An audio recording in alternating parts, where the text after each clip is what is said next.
Bapak, ibu-ibu, saudara-saudara kaum muslimin rahimakumullah. Di dalam kehidupan kita sebagai seorang muslim, minimal 5 kali dalam sehari semalam kita mendengar seruan untuk mendirikan solat yang disebut azan. Ada kalimat menarik di dalam kalimat azan itu, yakni seruan hayya 'alal falah, marilah menuju kepada keberuntungan, marilah meraih kemenangan. Seruan ini adalah kecenderungan dari setiap manusia, apapun warna kulitnya. Artinya, setiap orang dalam hidup selalu ingin meraih dan mencari kemenangan. Kemenangan akan melahirkan kepuasan batin, dan kepuasan batin memberikan kebahagiaan. Sedangkan kekalahan melahirkan penderitaan batin, dan penderitaan batin menjerumuskan seseorang di dalam berbagai bentuk kerugian. Jikalau inilah seruan azan, maka masalahnya ialah apa yang menyebabkan kita meraih kemenangan. Al-Quranul Karim memberikan tuntunan dan ajaran kepada kita bahwa orang-orang yang memperoleh kemenangan itu tidak lain adalah orang-orang yang bertakwa. Hanyalah mereka yang bertakwa kepada Allah Subhanahu wa ta'ala pada akhirnya akan tampil sebagai pemenang. Lalu siapa orang yang bertakwa itu? Dijelaskan dalam awal-awal Al-Baqarah, orang yang bertakwa yang akan meraih kemenangan. Pertama, alladzina yu'minuna bil ghaib, yaitu orang-orang yang beriman kepada yang gaib, percaya bahwa ada alam yang gaib, alam yang abstrak, alam yang tidak bisa dijangkau oleh salah satu daripada panca indera kita. Mereka percaya dan beriman kepada adanya malaikat, beriman kepada adanya iblis dan jin, beriman kepada adanya alam kubur, beriman kepada adanya alam mahsyar, beriman kepada adanya alam akhirat, beriman kepada adanya surga dan neraka. Beriman bukan cuma sekedar beriman dalam ucapan bibir saja, tetapi beriman yang nilai iman itu mampu mewarnai gerak dan gaya hidupnya. Iman yang meresap sampai ke tulang sumsum, kemudian memberikan dampak positif di dalam kehidupan manusia. Alam, kita tahu, adalah sesuatu yang selain Allah. Dan Allah bukanlah alam. Apapun namanya selain daripada Allah, itu adalah alam. Alam pada hakikatnya terbagi menjadi dua. Ada alam syahadah, alam nyata, alam konkret, alam yang bisa dijangkau oleh salah satu indera kita. Kemudian ada alam ghaib, alam yang tidak bisa dijangkau oleh panca indera kita, alam metafisika, alam abstrak, alam yang wajib kita imani keberadaannya. Kita percaya bahwa malaikat itu ada. Kita percaya kepada jin, bahwa jin itu ada. Kita percaya kepada adanya iblis dan setan. Bukan percaya kepada iblis dan setannya, percaya bahwa iblis dan setan itu ada. Itu termasuk salah satu daripada sifat orang yang bertakwa kepada Allah. Saudara-saudara kaum muslimin rahimakumullah, kecenderungan pembangunan yang lebih bersifat materialistis biasanya menggeser aspek kehidupan rohani. Orang berpikir empiri, dan dalam pola pikir yang demikian maka alam gaib tidak lagi mendapat perhatian. Aspek kehidupan yang bersifat rohaniah malah mulai ditinggalkan. Akibatnya terjadilah kepincangan di dalam kehidupan kita. Pernah ada satu pengalaman pribadi dalam perjalanan kembali ke tanah air. Dalam pesawat di sebelah kanan saya duduklah seorang Jerman namanya Heiner Simonsen. Iseng saya ajak kenalan, saya ajak ngobrol, saya tanya dia. Saya bilang, Mas Heiner ini, kalau pesawat yang kita tumpangi ini jatuh ke bawah, kira-kira apa yang bakal terjadi, Mas? Dia bilang, kita semua akan mati. Begitu? Iya. Oke. Apa itu mati? Tanya saya. Dia bilang, untuk tahu apa itu mati, kita harus tahu lebih dahulu apa itu hidup. Saya pikir nih bule bisa ngomong juga. Baiklah kata saya. Apa hidup menurut Anda itu?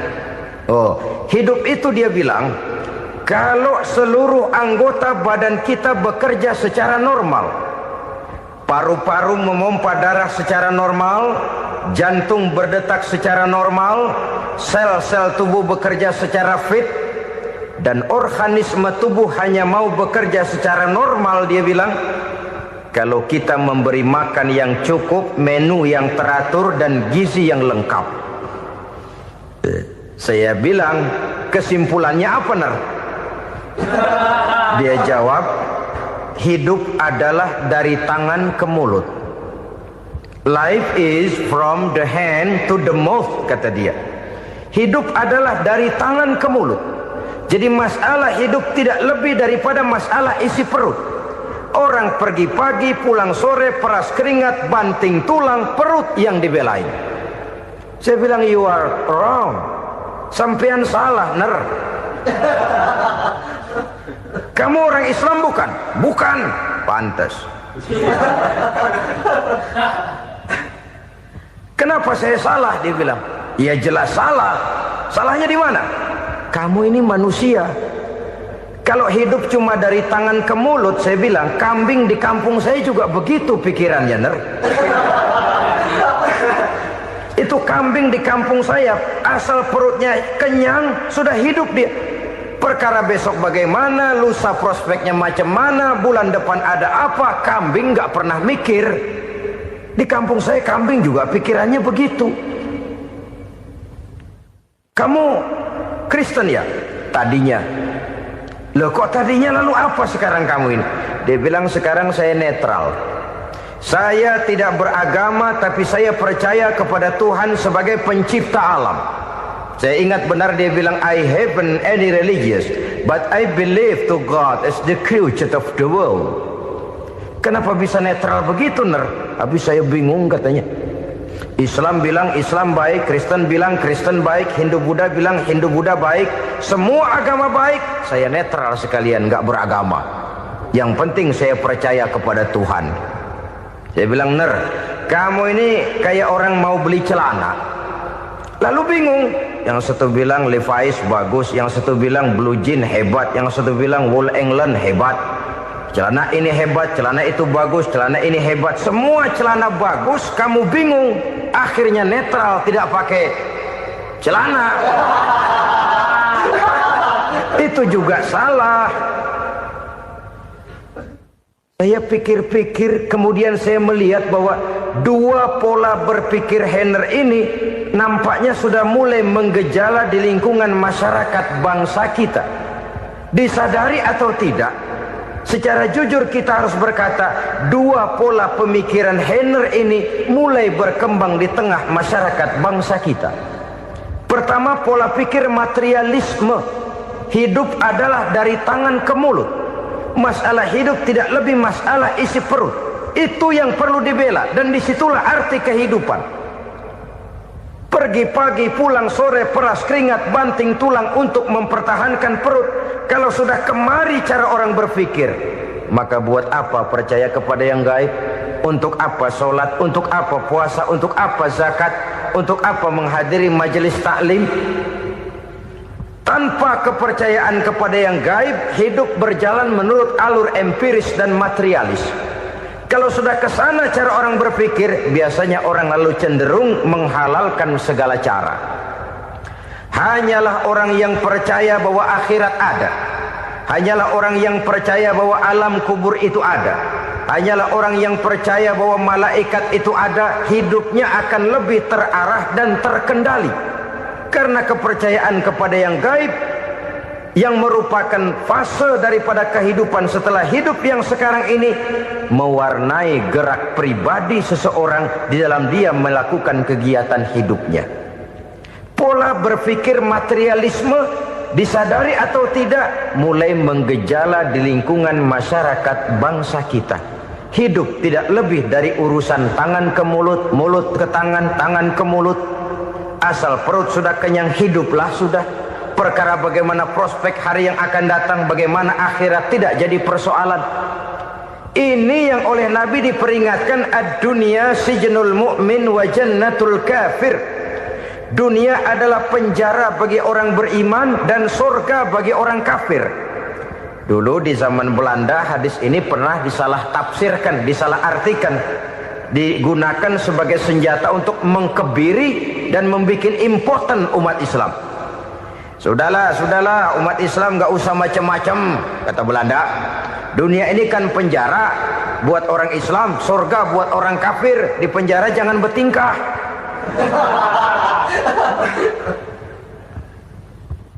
Pengertiannya tidak begitu. Dunia adalah penjara bagi orang mukmin. Artinya dalam kehidupan dunia seorang mukmin tidak bebas memperturutkan hawa nafsunya. Di penjara hawa nafsunya itu. Sebaliknya, surga bagi orang-orang kafir. Buat orang kafir, surgalah dunia ini. Mereka bebas memperturutkan hawa nafsunya.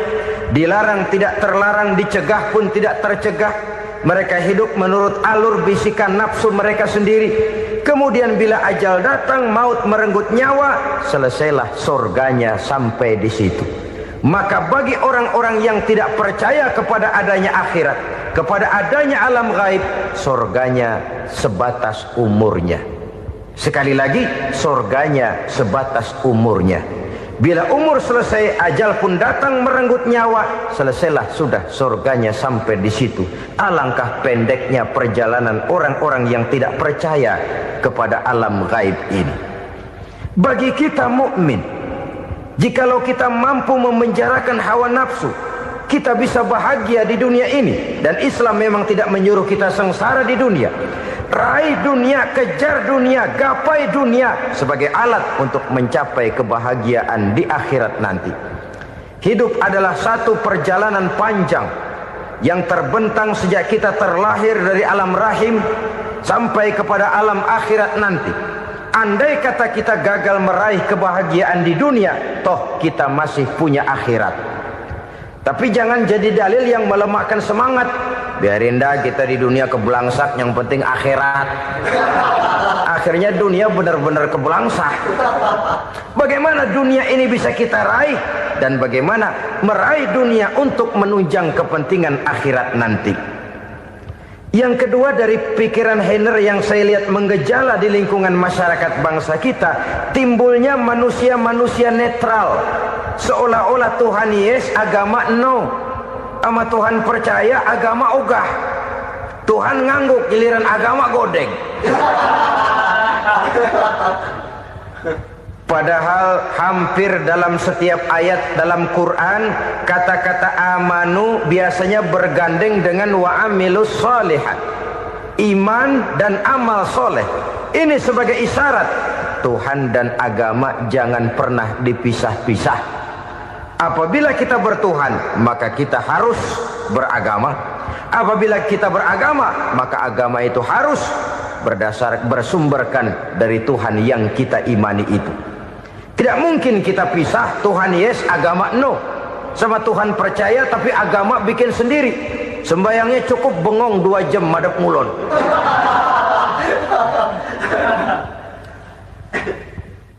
Saudara-saudara kaum muslimin rahimakumullah.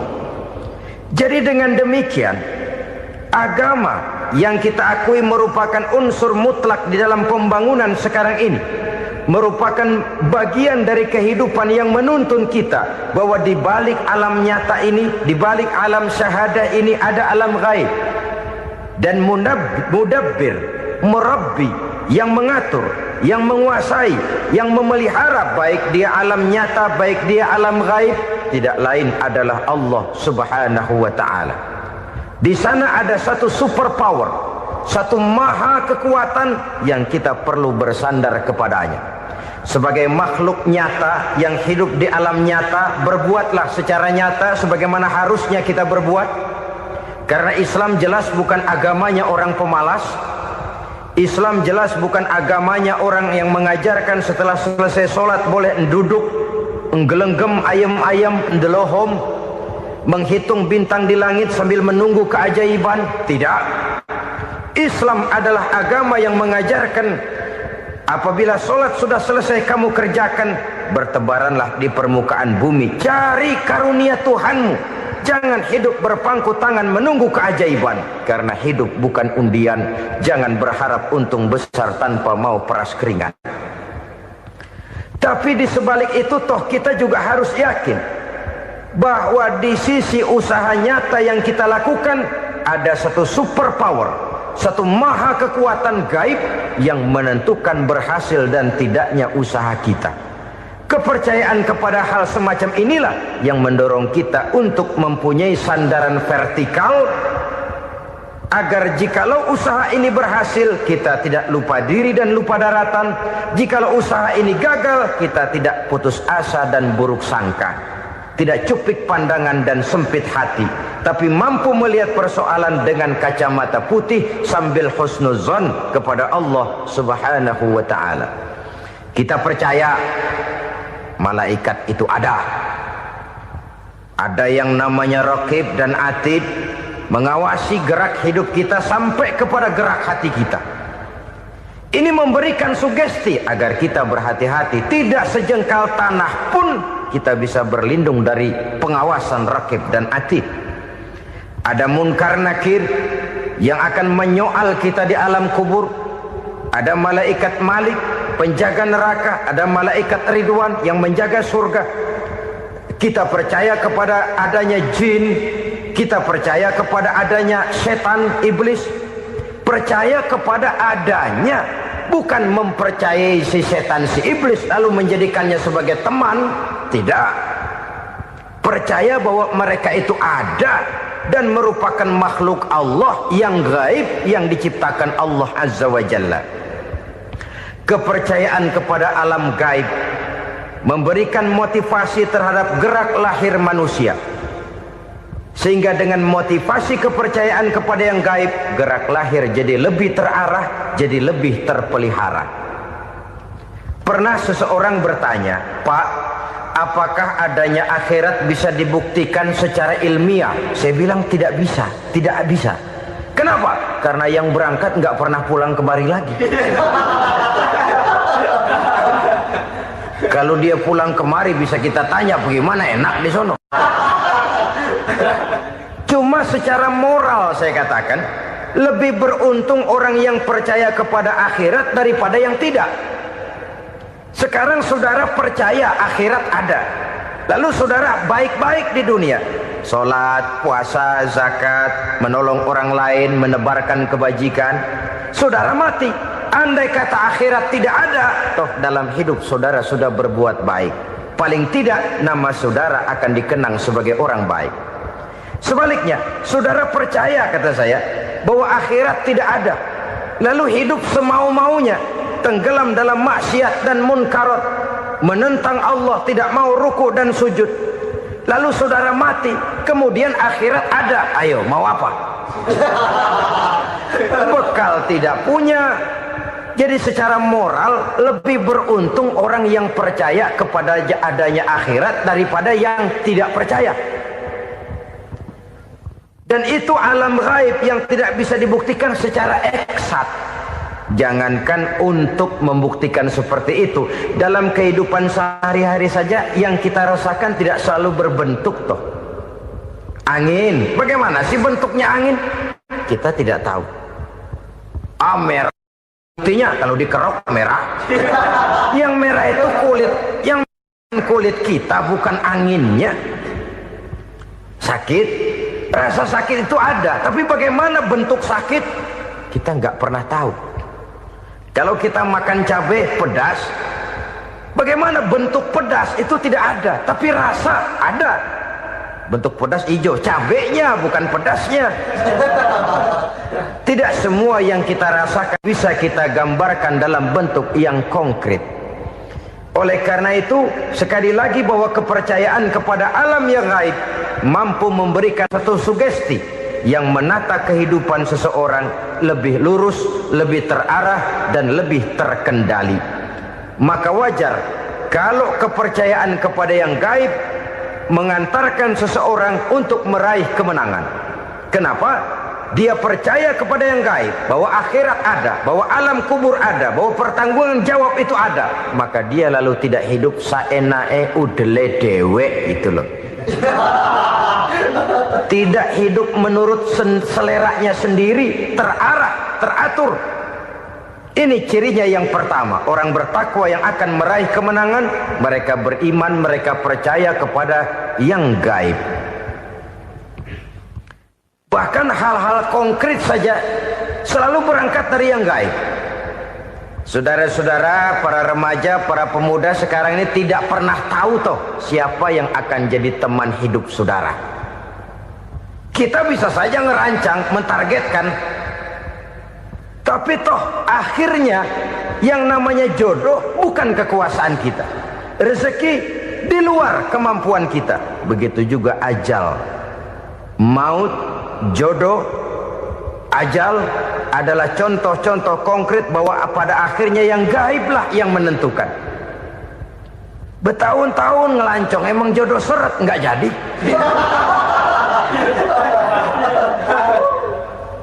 Begitu kenal baru setengah malam nginep ditangkap hansip kan.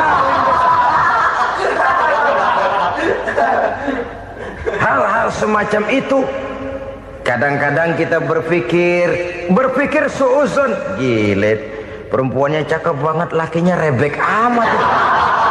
Memang begitulah jodohnya. Memang begitulah jodohnya. Saudara hadirin ma'asyiral muslimin yang saya hormati, jadi hal-hal yang konkret saja kita yakini sepenuhnya ditentukan oleh satu superpower yang gaib itu tadi. Dari sanalah segala ketentuan itu berangkat dan kesanalah segalanya akan kembali. Maka kepercayaan kepada yang gaib meluruskan gerak hidup seseorang dan itu akan mengantarkan dia kepada meraih kemenangan. Satu. Yang kedua, wa yuqimuna shalah. Orang bertakwa yang akan meraih kemenangan itu adalah orang-orang yang mendirikan sholat. Kenapa sholat mengantarkan orang untuk meraih kemenangan? Yang jelas, inna sholata tanha anil fahsya'i wal munkar. Sholat mampu mencegah manusia dari perbuatan keji dan munkar. Banyak filsafat hidup yang terkandung di dalam sholat ini. Sejak kita wudhu sampai kita menghadap ke arah kiblat, sampai kita melakukan gerak-gerak sholat, bacaan-bacaan yang ada di dalam sholat, lalu sampai kepada mengucapkan salam. Banyak filsafat hidup yang terkandung di dalam sholat. Umpamanya saja, setelah takbiratul ihram mulai kita dengan sholat dalam posisi berdiri, diajarkan dalam kitab-kitab fikih agar kita melihat ke arah tempat sujud. Ini kan filsafat kehidupan. Kalau kamu sholat dalam posisi berdiri, lihat tempat sujud. Jangan sholat mata jelalatan, sebab nanti bisa mengurangi kekhusyuan. Jadi wajar kalau yang dikatakan bahwa yang paling afdol adalah shaf yang di depan. Kenapa? Secara harfiah pengertiannya akan lebih mengundang kekhusyuan. Kenapa? Kalau kita di shaf paling depan di masjid umpamanya paling banter kita lihat tembok. Tapi kalau kita shaf di tengah atau di belakang, orang-orang di depan kita pun akan kelihatan. Yang bajunya loreng, yang bajunya genggang, yang bajunya macam-macam. Kita lihat, kadang-kadang kita pikirin, ada yang bajunya bolong. Kita sholat tapi dalam hati, nih orang bajunya robek ya nggak tahu apa. Ada saja hal-hal yang mengusik kekhusyuan kita. Oleh sebab itu diajarkan dalam posisi berdiri, lihat, arahkan pandangan matamu kepada tempat sujud. Ini kan filsafat kehidupan. Maksudnya apa? Kalau lagi diri lihat dong tempat sujud. Kalau udah di atas ingat dong sama yang bawah. Kalau sudah tinggi ingat dong dari mana kamu berangkat. Kalau sudah berkuasa bantu dong yang lemah. Kalau sudah kaya santuni dong yang miskin. Kalau sudah alim bimbing dong yang awam. Ini filsafat kehidupan. Dalam posisi berdiri kau lihat tempat sujud. Ini akan melahirkan kepekaan sosial di mana seseorang mau tahu kepada orang lainnya. Bagaimanapun kaya kita, tinggi pangkat dan jabatan kita, jikalau hidup hanya untuk kepentingan perut sendiri saja, rasanya belum membawa manfaat di dalam kehidupan kita. Tapi efek yang tertinggi sesungguhnya, solat mencegah manusia dari perbuatan keji dan munkar. Perbuatan keji dan munkar, walaupun kelihatannya mendatangkan uang, membawa keuntungan, tapi itu keuntungan semu, keuntungan sementara. Dengan menipu orang lain kita bisa dapat untung, tapi tidak membawa berkah. Dan itu adalah kerugian besar dalam kehidupan kita. Maka untuk meraih kemenangan harus dimulai dengan membentuk kepribadian yang tegar, memiliki sandaran vertikal yang langsung kepada Allah Subhanahu wa ta'ala. Dan itu hanya bisa kita tempuh melalui jalur ibadah formal yang sudah ditentukan Allah, yakni solat yang 5 waktu. Untuk memperkuat itu ada solat-solat sunnah, rawatib, nawafil sebagai terminal kontrol cadangan untuk memelihara stabilitas temperatur batin di dalam kita berhubungan dengan zat yang maha gaib, yaitu Allah Subhanahu wa ta'ala. Orang sering bertanya, Pak, itu tetangga saya nggak sholat, duitnya nggak habis-habis, Pak. Nggak sholat tapi mobilnya tambah terus. Nggak sholat tapi usahanya makin maju. Tapi di sisi lain ada orang yang rajin sholat, rezekinya butak bener. Anaknya mana kurus, mana korengan.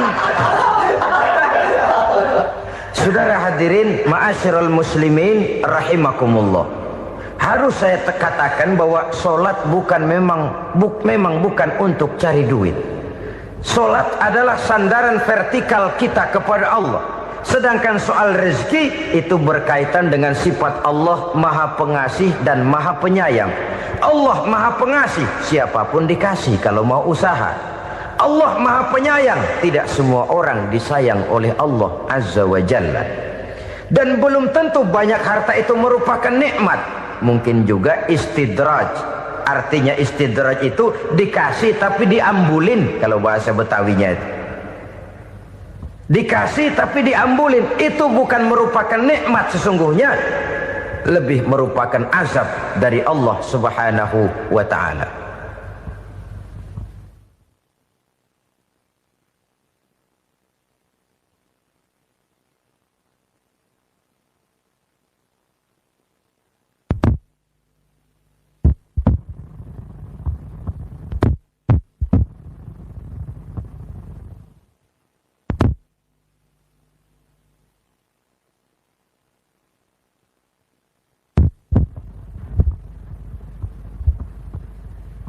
Agama mempunyai sistem solat, dan kita umat Islam telah dituntun oleh Allah Subhanahu wa ta'ala yang wajibnya 5 kali dalam sehari semalam mendirikan solat, dan itu tentu berada dalam jangkauan kemampuan manusia.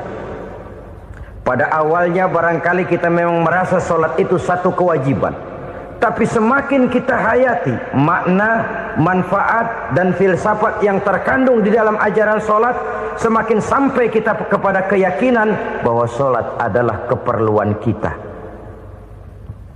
Sehingga pada waktu tertentu dinilai puncaknya, kita tidak lagi akan berkata saya wajib solat, tapi kita akan berkata saya perlu solat. Kalau kita sudah merasakan itu adalah keperluan kita, nah di sanalah kita baru akan merasakan ruginya kalau hal itu tidak kita laksanakan. Sepanjang kita masih berkata saya wajib sholat, kita akan lebih merasakan dia sebagai beban ketimbang sebagai keperluan. Yang jelas Allah tidak memerlukan ibadah yang kita laksanakan ini. Dengan kata lain, andai kata satu dunia penuh ini orang tidak ada yang sholat satu pun, Allah tidak akan turun dari jabatan Tuhan. Jangan lalu berpikir kalau kita ngambek se-RW kagak sembahyang Tuhan tekor kali ini ya. Tentu tidak. Itu perlunya kita, bukan perlunya Allah. Dan pada induknya kita akan berkata, saya perlu agama. Kalau secara induk kita sudah memerlukan agama, maka konsep-konsep yang ada di dalam ajaran agama itu pun adalah juga merupakan keperluan kita. Baik dia bernama sholat, baik dia bernama puasa, baik dia bernama zakat, baik dia bernama haji, seluruhnya adalah keperluan kita.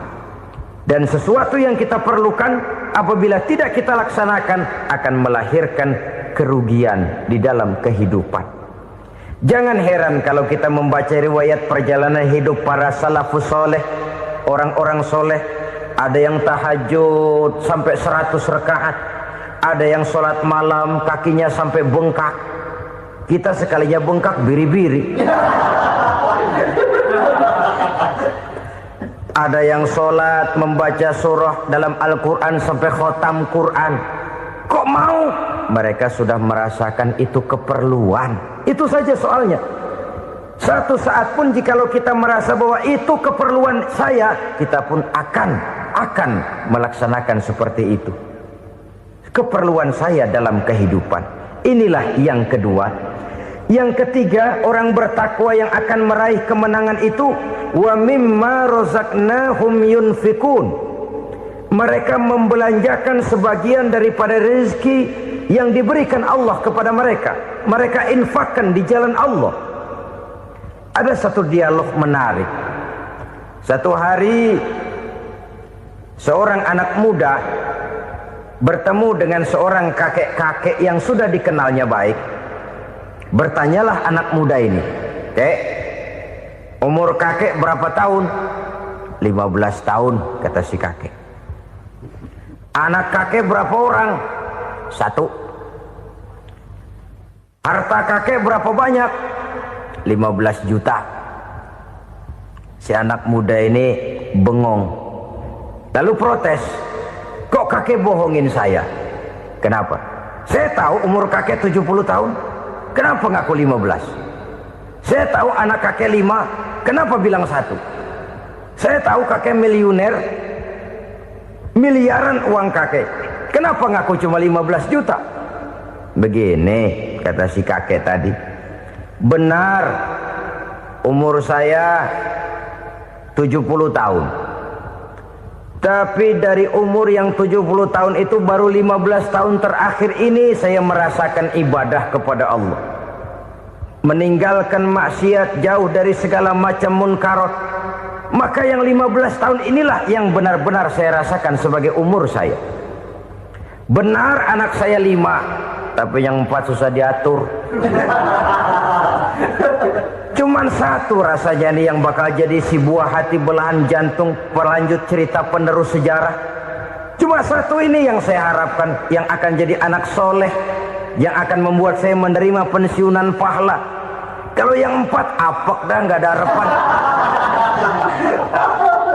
Yang 1 nyekek botol melulu. Oh begitu, iya. Lalu kenapa kakek bilang harta kakek cuma 15 juta padahal saya tahu kakek uangnya miliaran, depositonya banyak? Ya karena 15 juta itulah yang saya ingat yang pernah saya belanjakan di jalan Allah. Saya merasa itulah harta saya yang sebenarnya. Yang miliaran yang saya simpan di bank kelak, kalau satu saat saya mati, akan jadi rebutan di antara anak-anak saya. Iya kalau anak saya soleh kayak yang 1 ini.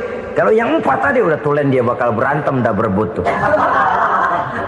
Jadi 15 juta yang saya belanjakan di jalan Allah inilah yang saya merasakan benar-benar harta saya yang sesungguhnya. Dialog ini patut menjadi bahan renungan kita bersama. Diberikan kita umur 40, 50, 60, 70, 80. Berapa tahun dari umur yang diberikan itu yang jalan mulus, yang kita gunakan untuk melaksanakan ibadah? Banyak harta kita simpan di bank, di lemari, di dompet, di tas. Tapi berapa yang sudah kita depositokan di jalan Allah yang akan menemani kita di hari kita kembali nanti? Maka orang bertakwa yang akan meraih kemenangan, wa mimma razaqnahum yunfikun, mereka membelanjakan sebagian dari rezeki yang diberikan Allah di jalan Allah subhanahu wa ta'ala. Ma'asyiral muslimin rahimakumullah, zahirnya memang kita memberikan kepada orang lain, tapi hakikatnya kita menyimpan untuk diri kita sendiri. Kita memberikan kepada yatim piatu 25.000. Zahirnya kita memberikan si yatim, hakikatnya kan kita cuma nyimpan. Saya berikan, titip kepadamu, ini untuk saya di akhirat. Kau boleh belikan baju, kau boleh belikan untukmu makan, kau boleh bayarkan sekolahmu. Ini untuk saya. Hakikatnya kita nyumbang masjid 1 juta, zahirnya kita berikan kepada panitia masjid, tapi hakikatnya kan cuma titip 1 juta ya, untuk saya di alam kubur nanti. Silahkan kau boleh belikan semen, ini uang, belikan besi, belikan pasir. Saya cuma sekedar titip untuk kepentingan saya. Hakikatnya kita cuma sekedar menitip. Sebagaimanapun pada hakikatnya, apapun yang kita miliki dalam kehidupan kan cuma sekedar hak guna pakai, bukan hak milik mutlak. Harta kita, rumah kita, kendaraan kita, kebun kita, pabrik kita, hak guna pakai saja. Hak milik mutlak cuma untuk Allah subhanahu wa ta'ala. Saudara-saudara kaum muslimin rahimakumullah, ini yang ketiga. Kemudian yang keempat, orang-orang bertakwa yang akan meraih kemenangan, allazina yu'minuna bima unzila ilaika, mereka yang beriman, mereka yang percaya kepada apa yang telah diturunkan kepadamu Muhammad, ay Al-Quran, yakni Al-Quranul Karim. Setelah percaya kepada yang gaib, mendirikan solat, kemudian menginfakkan sebagian dari rezeki yang diberikan Allah, mereka juga lalu percaya kepada yang diturunkan terhadap Nabi, yaitu tidak lain Al-Quranul Karim. Sekali lagi di sini, percaya bukan hanya sekedar percaya saja, tetapi percaya lalu menjadikan Al-Quran itu sebagai pedoman hidup. Sebab memang Al-Quran itu adalah GBHM, garis-garis besar haluan muslim. Apa yang harus kita lakukan, apa yang harus tidak kita lakukan, bagaimana mestinya kita bertingkah laku dan berbuat, seluruhnya tercantum di dalam Al-Quranul Karim. Itu sebabnya ketika satu hari Aisyah ditanya bagaimana akhlak Rasul, beliau menjawab, kana Rasulullah sallallahu alaihi wasallam khuluquhul Quran. Akhlak daripada Rasulullah tidak lain adalah Al-Quran. Jawaban simpel ini memberikan gambaran bahwa keseluruhan daripada konsepsi Quran sudah diterjemahkan dalam kehidupan Rasulullah sallallahu alaihi wasallam. Karena kita tahu akhlak adalah keseluruhan dari gerak hidup manusia. Sejak ia berpribadi, berumah tangga, bertetangga, bermasyarakat, sampai kepada berbangsa dan bernegara, Al-Quran tetap memberikan sentuhan nilainya. Oleh karenanya, orang-orang yang bertakwa adalah orang-orang yang menjadikan Al-Quran sebagai pedoman dalam kehidupannya. Dan kita yakini Al-Quran diturunkan kepada Nabi Muhammad bukan merupakan produk Nabi Muhammad. Isi dan redaksinya langsung dari Allah subhanahu wa ta'ala. Kemudian cirinya yang kelima, orang bertakwa yang akan meraih kemenangan itu, wa ma unzila min qablika. Tidak hanya sekedar percaya kepada yang diturunkan terhadap Nabi Muhammad, yaitu Al-Quran, mereka juga percaya kepada apa yang pernah diturunkan kepada para nabi, kepada para rasul sebelum Nabi Muhammad. Percaya kepada adanya suhuf, percaya kepada adanya Taurat, percaya kepada adanya Injil, percaya bahwa Allah dahulunya sudah menurunkan Taurat kepada Musa, percaya bahwa Allah sudah menurunkan Injil kepada Isa, percaya Injil ada, Taurat ada, diturunkan Allah untuk Isa dan Musa, tetapi tidak wajib mengamalkannya karena kita sudah diberikan Al-Quranul Karim. Ini yang perlu saya garis bawahi. Kita percaya Allah telah menurunkan Injil dahulu kepada Isa. Kita percaya bahwa Allah telah menurunkan Taurat dahulunya kepada Nabi Musa. Kadang-kadang ini dijadikan dalih, dikacaukan pengertiannya. Quran saja mengajarkan bahwa orang yang bertakwa harus percaya kepada Injil, maka pakailah Injil. Apalagi kalau ayat sebelumnya ditilap, dihapus, dihilangkan, Injilnya yang ditekankan, maka akan terjadilah penekanan yang salah arah. Karena salah arah akhirnya bisa merusak dan menghancurkan akidah. Ketika Rasul suatu saat pernah ditanya orang, "Ya Rasul, bagaimana sikap kita sebagai muslim terhadap Injil yang ada sekarang?" Beliau menjawab, "La tukadzibuhu jami'an wa la tusaddiquhu jami'an." Jangan didustakan seluruhnya, jangan juga dibenarkan semuanya. Artinya, ini sudah merupakan gambaran dari Rasul bahwa dalam Injil yang ada sekarang masih ada ajaran-ajaran tauhid yang dibawa oleh Nabi Isa dan diajarkan kepada umatnya. Tapi juga dalam Injil yang sekarang ini sudah terkena intervensi dan investasi manusiawi.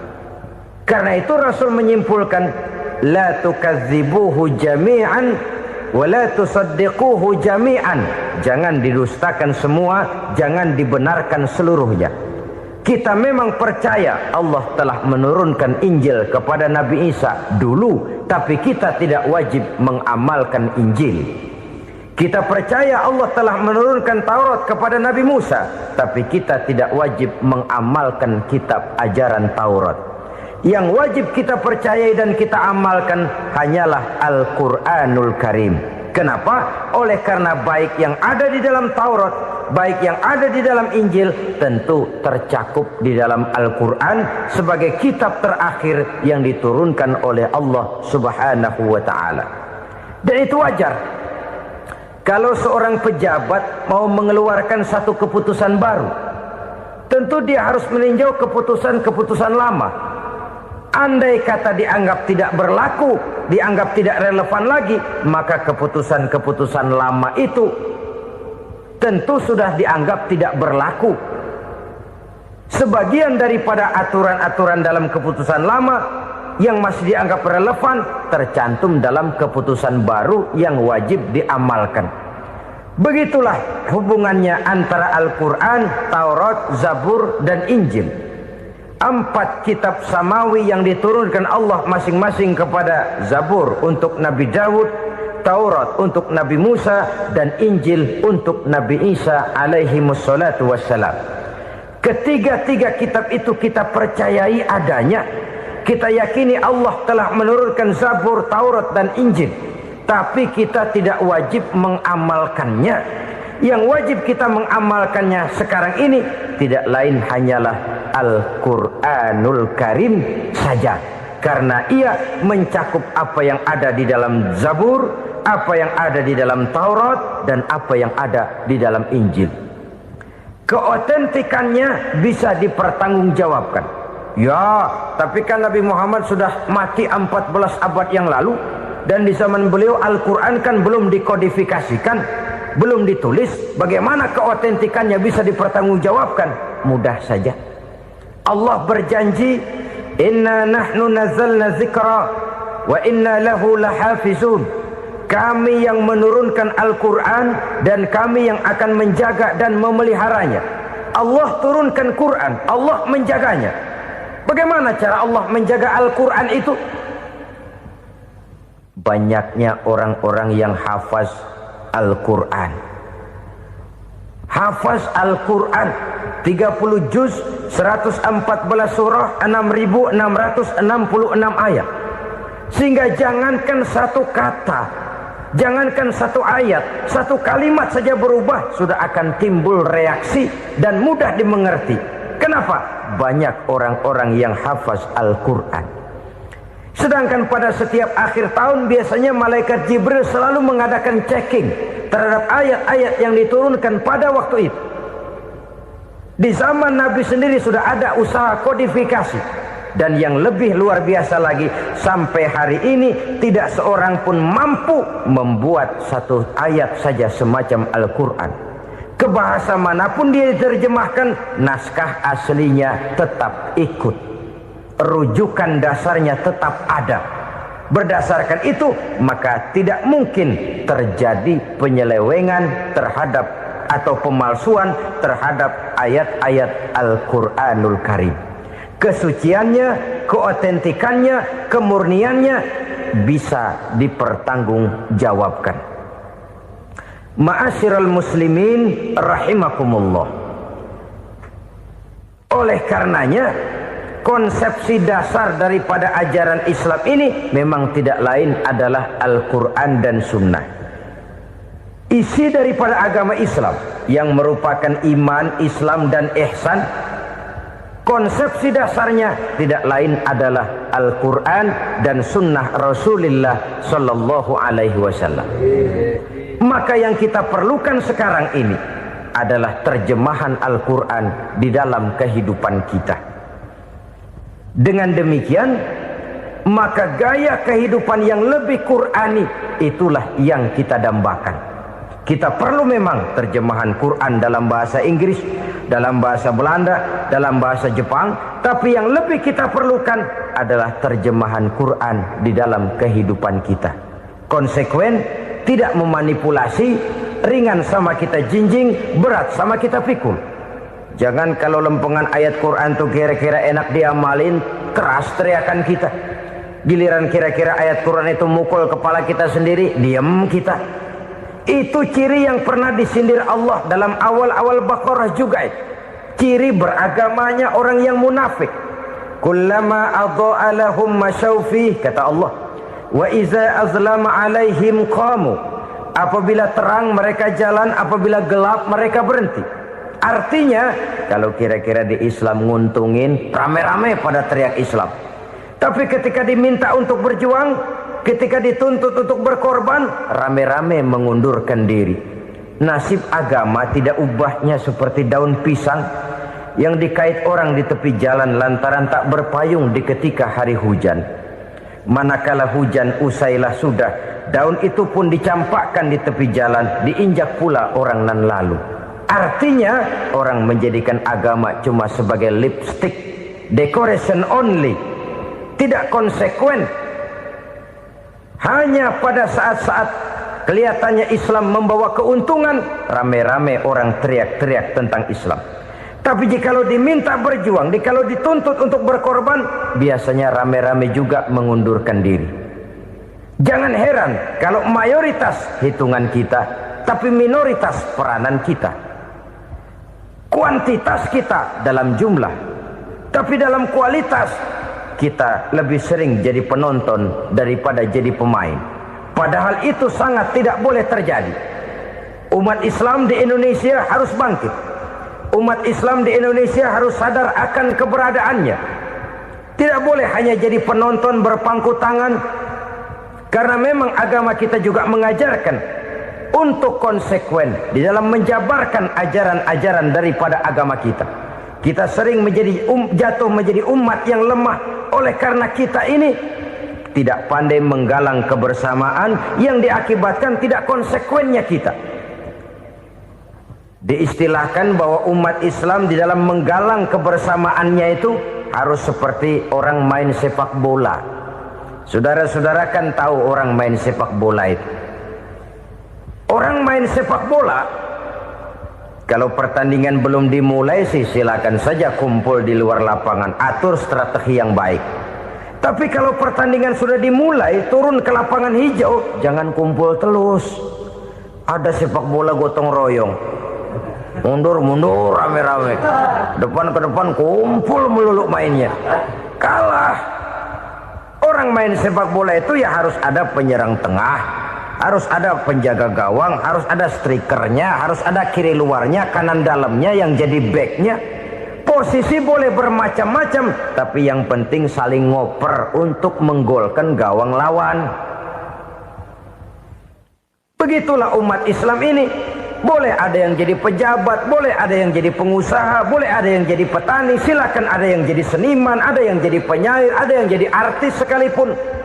Tapi kalau sudah berhasil menguasai bola, jangan lupa operannya. Operan itu yang langka. Kita ini muslim kadang-kadang kalau sudah memegang menguasai bola, kalau belum mau mampus, belum mau ngoper. Nanti kalau sudah nggak punya bola, baru mau ngoper. Kalau sudah dengar-dengar mau dekat pensiun, baru mau jihad, baru mau berjuang, baru mau ngurus pesantren. Tanda tangan sudah tidak laku, memo sudah tidak dihargai, baru mau berjuang. Kemarin kemana, Mas? Kita tidak pandai memanfaatkan posisi. Dengan kata lain, kalau kembali kepada persoalan kita, konsekuensi kita terhadap agama yang kita anut ini belum ideal. Kita masih lebih sering berislam ini pada saat-saat yang menurut perhitungan kita membawa keuntungan. Tapi kalau diminta berjuang, dituntut berkorban, yang itu pun hakikatnya adalah untuk kepentingan kita juga. Allah tidak pernah menuntut kita untuk jihad bagi kepentingan Allah, itu tidak. Berjuang menegakkan agama Allah, apakah untuk kepentingan Allah? Tidak. Untuk kepentingan kita. Sebab nilai-nilai jihad itu pada akhirnya akan membawa kita kepada suatu kebahagiaan. Setidaknya kalau tidak di dunia, tentu di akhirat sebagai syahid. Oleh karena itu, pada bagian akhir ini saya ingin mengajak, marilah kita konsekuen. Sekali kita berkitabkan Al-Quranul Karim, mari dia kita jadikan pedoman. Jangan cuma kita jadikan sebagai penghias dinding, pelengkap rumah, bahwa di rumah kita ada Al-Quran, tapi yang baca kecoa. Habis pada bolong tuh Quran. Yang penting kan punya Quran. Ditaruh di pintu rumah. Biar apa? Biar kuntilanak kagak masuk katanya. Ya apa itu nasib Quran, cuma kerjanya jaga pintu, ngusir kuntilanak, ngusir memedi.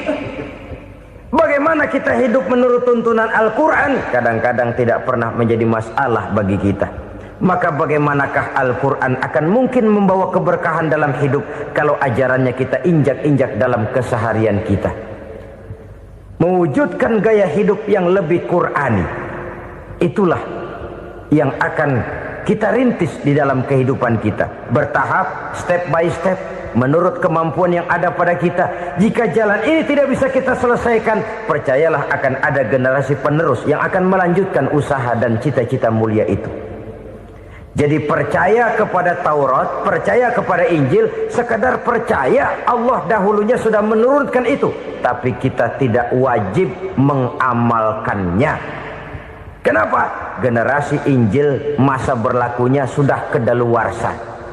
Taurat masa berlakunya sudah kedaluarsa. Injil pernah berlaku untuk orang Nasrani di zaman Nabi Isa.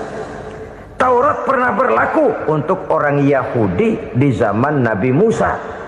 Setelah generasinya berlalu, datang Rasul penutup yang membawa Al-Quranul Karim. Maka Al-Quran itulah yang berlaku menjadi pedoman sampai hari akhir nanti.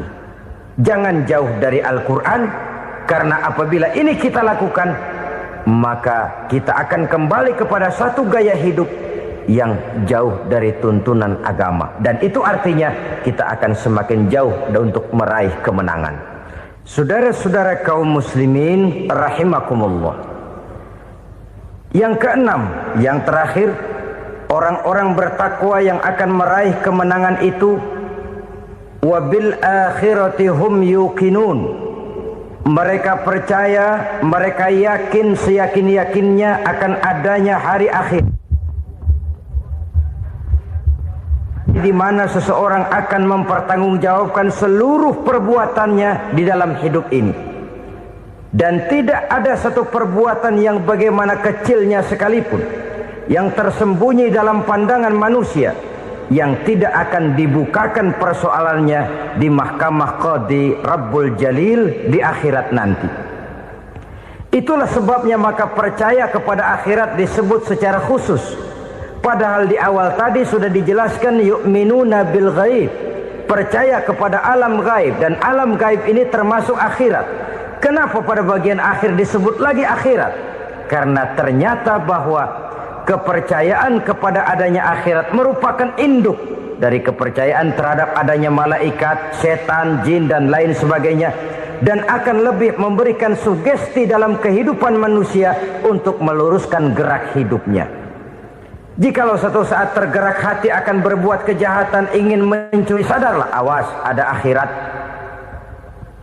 Sebab kalau kita cuma teriak awas ada polisi, itu cuma tertunda sementara, begitu polisi meleng embat. Kalau kita ingin berbuat jahat cuma berteriak awas ada hansip, cuma sementara kehansip itu ada. Tapi kalau ceritanya awas ada akhirat, mau menyeleweng awas ada akhirat, mau berjudi awas ada akhirat, mau mencuri awas ada akhirat. Keyakinan yang akan meluruskan gerak hidup manusia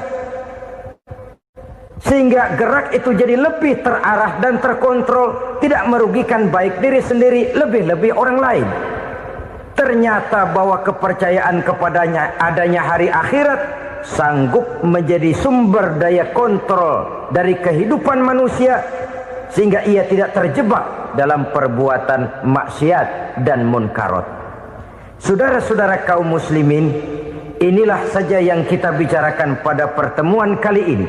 Semoga Allah subhanahu wa ta'ala memberikan kekuatan zahir dan batin kepada kita untuk dapat meraih kemenangan dengan beriman kepada yang gaib, mendirikan solat, membelanjakan sebagian dari rezeki yang diberikan Allah, percaya kepada Al-Quran, beriman kepada kitab-kitab yang diturunkan sebelum Al-Quran, lalu meyakini adanya hari akhirat.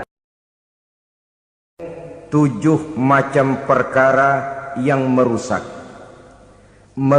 akidah dan keimanan, merusak amal perbuatan yang sudah kita kerjakan, merusak sendi-sendi kehidupan sosial, pendek kata merusak segala hal di dalam kehidupan kita. Jauhilah olehmu 7 macam perkara yang merusak. Yang pertama, asyirku billah, menyekutukan Allah subhanahu wa ta'ala.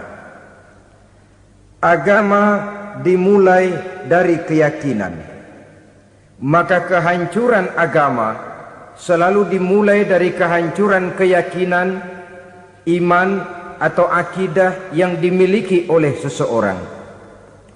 Dan untuk menghancurkan nilai-nilai iman yang kita miliki ini, orang rasanya tidak akan menghantam kita dengan peluru kendali. Orang tidak akan mengirimkan nuklir ke sini. Orang tidak juga akan mengirimkan satuan militernya ke sini. Untuk menghancurkan nilai-nilai iman, dibanjiri kita dengan paham-paham yang merusak dan mendangkalkan akidah. Baik ia bernama materialisme, baik ia bernama sekularisme, baik ia bernama banjirnya maksiat dan munkarat, baik ia bernama banjirnya peradaban dan kebudayaan yang menghancurkan moral daripada anak-anak kita, sedikit demi sedikit melenturkan dan melunturkan nilai-nilai keimanan kita, untuk kemudian pada waktunya nilai iman itu akan bertukar dan berganti menjadi nilai syirik kepada Allah subhanahu wa ta'ala. Atau pada sisi lain, menjadikan yang selain Allah sebagai tujuan akhir daripada kehidupan kita. Sedangkan kita sama-sama maklum bahwa di dalam pandangan agama Islam, dosa yang tidak berampun, dosa yang terbesar, termasuk dalam kategori bapak moyangnya dosa, tidak lain adalah syirik, yakni menyekutukan Allah subhanahu wa ta'ala. Pola penghancuran iman ini memang berstrategi. Ditawarkan kita kepada paham materialisme, paham kebendaan, di mana otak menempati urutan sebagai ranking pertama, Tuhan jatuh pada urutan kedua. Lalu menyusul kepada paham sekularisme, Allah dipisahkan dari seluruh kegiatan hidup ini, untuk pada gilirannya menjadikan yang selain Allah sebagai tujuan akhir daripada seluruh kegiatan hidup kita. Oleh karenanya, kewajiban menjaga nilai-nilai iman ini merupakan kewajiban yang mulia tetapi berat, tidak hanya untuk kita, tetapi juga bagaimana mewariskannya kepada anak-anak kita, generasi yang akan datang. Orang-orang tua bijaksana yang diceritakan di dalam Al-Quran, kalau sudah berpikir tentang anak-anaknya, pertanyaan yang paling mereka risaukan ialah, ma ta'buduna min ba'di. Anakku, kalau pada satu saat aku, ayahmu sudah tidak ada lagi di dunia ini, meninggalkan kamu semua, ma ta'buduna min ba'di, apa yang akan kamu sembah nak?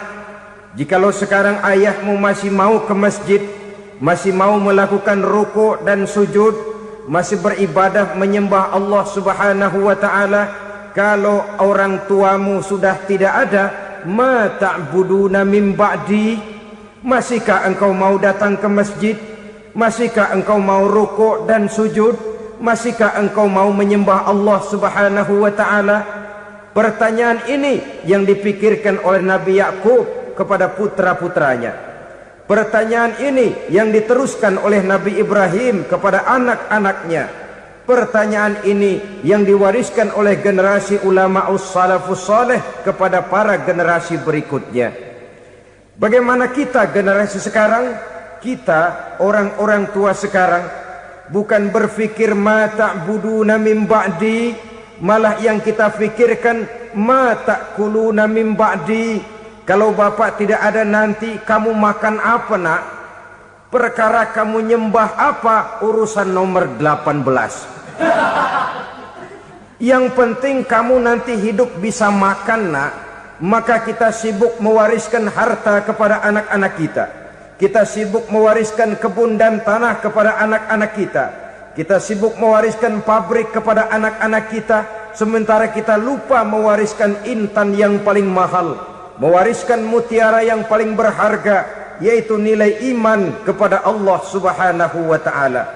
Alangkah baiknya apabila warisan harta, warisan tanah dan kebun, warisan rumah dan pabrik didasari lebih dahulu dengan mewariskan nilai iman kepada Allah Subhanahu wa ta'ala. Sebagai orang-orang tua, kita boleh bersedih kalau anak kita tidak mengerti komputer.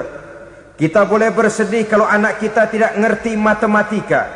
Kita boleh bersedih kalau anak kita tidak mengerti bahasa Inggris. Tapi sewajarnya lebih bersedihlah kita orang tua jikalau mempunyai anak yang tidak kenal Allah sebagai Tuhannya, yang kemudian tidak mau rukuk dan sujud kepada Allah Tuhannya. Itulah kemalangan yang paling malang bila kita meninggalkan generasi yang tidak bertauhid kepada Allah Subhanahu wa ta'ala. Betapapun anak kita tidak ngerti komputer, saudara, paling-paling kerugiannya cuma kerugian dunia. Masuk dia ke alam barzakh, munkar nakir tidak akan sempat tanya kau belajar komputer apa tidak. Kumpul dia di padang mahsyar, malaikat juga tidak akan tanya matematikamu nilainya berapa. Yang ditanya, kau kenal Allah, kau rukuk dan sujud kepadanya, kau pernah datang ke masjid. Oleh karena itu sekali lagi, menjaga nilai iman tidak hanya untuk kita, tetapi juga mewariskannya kepada anak-anak kita, generasi yang akan datang. Sungguh kemalangan yang paling besar apabila kita meninggalkan anak-anak kita. Mereka kita tinggalkan lemah ekonominya, itu tidak baik. Mereka kita tinggalkan lemah otak